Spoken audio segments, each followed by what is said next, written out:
কৃষিপ্রিয় ভাইয়েরা, আপনাদেরকে আমার সালাম, আসসালামু আলাইকুম। আপনারা যারা বাগান করতে ইচ্ছুক তাদের জন্য আজকের এই ভিডিওটি। আমি আজকে যে বাগানটাতে আসছি এটা আমার নিজস্ব একটি বাগান।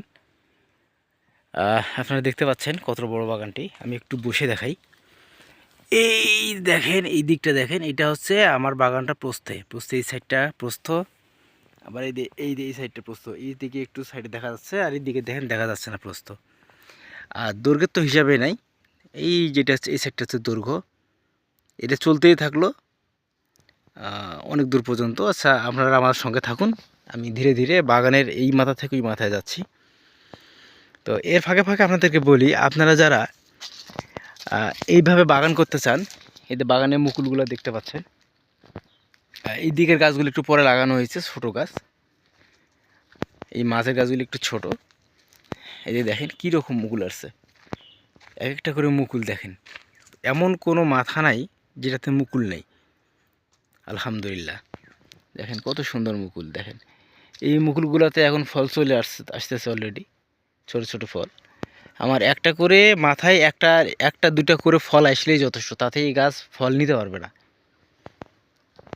এই দেখেন কী রকম মুকুল আসছে, এই যে দেখতে পাচ্ছেন কত সুন্দর মুকুল। আচ্ছা, যেটা বলতেছিলাম, আপনারা যারা এইরকম বাগান করতে ইচ্ছুক তারা অবশ্যই যারা বাগান এর আগে করছে তাদের পরামর্শ নিয়ে তারপর বাগানে নামবেন। আর বাগান করতে গেলে এই জায়গাটাতে আমি ফেলে রাখছি, আমার অল্প একটু জায়গা পড়ে আছে, এই জন্য আমি কিছু করি নাই। এর আগে আপনাদেরকে একটা ভিডিও দেখাইছি যে একটা বাগান করতে গেলে আপনাদেরকে বিভিন্নভাবে বাগানে সাথী ফসল আবাদ করতে হবে। তাহলে হবে কি, বাগানটা আপনার পড়ে থাকবে না। আপনি আম অথবা বরই, আপনি যেটারে চাষ করেন না কেন, তার সঙ্গে আর একটা ফসল পাবেন। এই যে দেখুন, তো বাগান করে এমন একটা মুশকিল না। এই যে দেখতে পাচ্ছেন, আপনারা আমাদের সঙ্গে থাকুন, আপনাদেরকে দেখাই কিভাবে আমাদের বাগানটা কত বড়, কিভাবে মুকুল আসছে।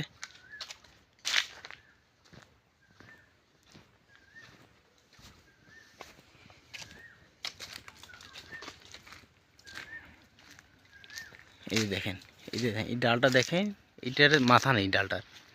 তারপর দেখেন মুকুল দেখেন, এই দেখেন, এই যে এখানে মুকুল, এইখানে মুকুল, এইখানে মুকুল, এইখানে, তারপরে দেখি এই যে এখানে মুকুল। দেখেন একটা ডালে কি পরিমাণ মুকুল চলে আসছে। আচ্ছা, আমরা একটু সামনের দিকে আগাই।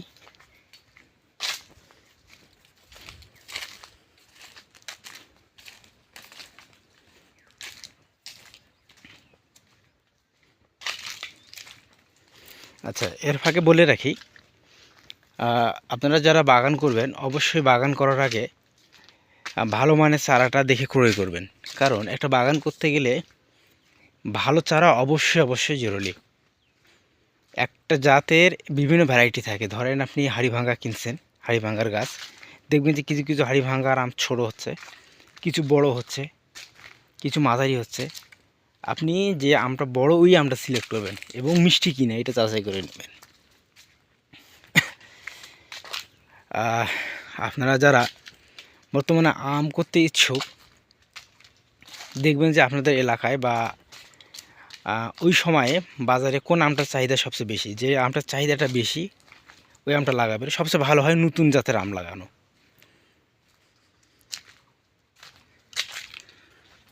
এই যে আমরা ওই মাথায় গিয়ে শেষ করতে পারতেছি না, প্রায় 4 মিনিট হয়ে গেল। আচ্ছা, যাই হোক, ভিডিওটা অনেক লং হচ্ছে, আপনারা হয়তো ধৈর্য রাখতে পারতেছে না। দেখেন কীরকম মুকুল আসছে আমগুলাতে, একটু দেখাই। ভিতর থেকে দেখলে বুঝতে পারতেছে না। এই যে দেখেন আমের মুকুল কীরকম আসছে।